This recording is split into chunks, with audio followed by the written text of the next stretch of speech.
सनातन के साधकों के ऊपर अगर आप बिल उठाएंगे तो फायदे में नहीं रहेंगे, इसलिए कायदे में रहोगे, फायदे में। बागेश्वर धाम के पीठेश्वर बाबा धीरेन्द्र शास्त्री ने युवा उम्र में ही इतनी ख्याति हासिल कर ली कि पूरे विश्व में अपनी छाप छोड़ दी है, जिससे कई ढोंगियों की दुकानें बंद होने लगी हैं और भगवान हनुमान जी ने इतनी शक्ति प्रदान कर दी है कि लोग उनकी एक आवाज में अपना धर्म तक परिवर्तन करने को तैयार हो जाते हैं, जो कि अब कुछ लोगों को यह ख्याति खटकने लगी है, जिसके चलते उनके खिलाफ षड्यंत्र की बौछार शुरू हो गई है और उन्हें बदनाम करके जनता की नजरों में गिराने का प्रयास किया जा रहा है। हद तो तब हो गई जब उन्हें कानूनी शिकंजे में फंसाने के लिए पटकथा लिखी गई, जिसकी तारीख तय की गई 5 जनवरी से 13 जनवरी के बीच की। लेकिन इसी बीच बाबा धीरेन्द्र शास्त्री को आभास हो गया और षड्यंत्रकारियों के चक्रव्यूह से बचकर निकल आए।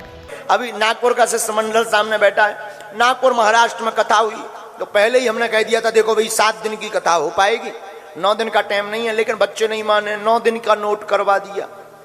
हमने फिर खबर भेजी कि 7 दिन ही कथा होगी और उस पर भी डलवा दिया कि भाई उसमें चैनल पे। अब 2 दिन कथा नहीं हुई तो वहां के कोई तथा कथित हैं रावण के खानदान के, वे बोले लो बागेश्वर सरकार पंडाल छोड़कर भाग गए जैसे उनके बाप की हमने मूड़ा छुड़ा लाए हो। ठटरी के बारे नक कटा है, उन्हें यही शर्म नहीं आई है। वो बोले क्यों भाग गए, तो उन्होंने न्यूज पर एडवर्टाइजमेंट दिया, बोले दरबार के लिए हमने 30 लाख रुपए, बोले हमारा बताएं तो 30 लाख देंगे। नक कटा, हम तो फ्री में बता दें। नागपुर में नहीं थे मिल पाओ, अब उसे विचार करना चाहिए। 2 दिन दरबार लगा, 7 दिन कथा क्यों हुई? कितने दिन चली कथा? 7 दिन चली ना। अब ठटरी के बारे तुम ही नहीं आए तो लो रायपुर में दरबार है, आ जाओ, किराया खर्चा हमसे ले लेना, तुम्हारी ठटरी हम बार देंगे।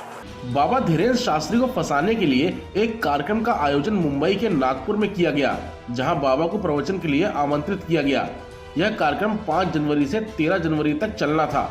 षड्यंत्रकारी ये जानते थे कि लोग अपनी समस्याओं को लेकर बाबा धीरेन्द्र शास्त्री के पास जाएंगे और बाबा चमत्कार दिखाएंगे और फंस जाएंगे। जी हाँ, क्योंकि महाराष्ट्र में जादू टोना और चमत्कार से लोगों का इलाज करना अंधविश्वास फैलाना माना जाता है। इस पर वहाँ पूरी तरह प्रतिबंध है, यहाँ तक कि इन चीजों का प्रचार भी नहीं किया जा सकता है। इसका अलग से कानून है। अधिनियम 1954 के तहत यह अपराध है, जिसमें 7 साल तक की सजा और 50,000 रुपए जुर्माना हो सकता है। बस इसी कानून का फायदा उठाकर षड्यंत्रकारी धीरेन्द्र शास्त्री को फंसाना चाहते थे। बाबा कार्यक्रम में पहुंचे और विरोधियों ने जैसा सोचा था वैसा ही हुआ, पर उन्हें चमत्कार दिखाने की चुनौती देकर गलती कर दी। बाबा को षड्यंत्र का आभास हो गया और वहां से निकल आए। फिर भी उनके खिलाफ मुकदमा लिख ही दिया गया। यूं तो इस षड्यंत्र में कई नामचीन हस्तियां शामिल हैं, पर मोहरा बनाया गया अंधश्रद्धा उन्मूलन समिति के श्याम मानव अर्थशास्त्री को, जिसने सामने आकर चुनौती दी और मुकदमा भी दर्ज कराया। बस इसी के बाद धीरेन्द्र शास्त्री टीवी चैनलों की हेडलाइन बन गए और वो ढोंगी बाबा भी विरोध में आ गए, जिनकी दुकानें बंद होने लगी थीं, पर बाबा का अभी तक कुछ बिगाड़ नहीं पाए हैं। हम भारतीय लोगों से हमारी एक ही मांग है, सनातनीय लोगों से, तुम मेरा साथ दो, मैं हिंदू राष्ट्र दूंगा। हम भारतीय लोगों से हमारी एक ही मांग है, सनातनीय लोगों से, तुम मेरा साथ दो, मैं हिंदू राष्ट्र दूंगा। हम भारतीय लोगों से हमारी एक ही मांग है, सनातनीय लोगों से, तुम मेरा साथ दो, मैं हिंदू राष्ट्र दूंगा। अब सवाल यह उठता है कि जिन लोगों को धीरेन्द्र शास्त्री का सनातनी कार्य ढोंग लग रहा है, उन्हें कम्बल वाले बाबा नजर नहीं आते, पिस्तौल वाले बाबा नजर नहीं आते, और भी बहुत से ढोंगी हमारे देश में मौजूद हैं, वह इनको नजर नहीं आते और वो इनको ढोंग नहीं लगता।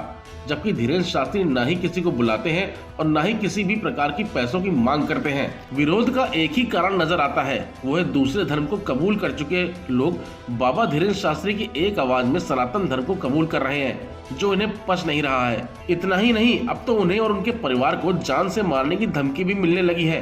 पर धीरेन्द्र शास्त्री ने सब ईश्वर पर छोड़ दिया है और पहले जैसे ही निडरता से सनातन कार्य को आगे बढ़ा रहे हैं। वॉइस ऑफ बुंदेलखंड के लिए ब्यूरो रिपोर्ट।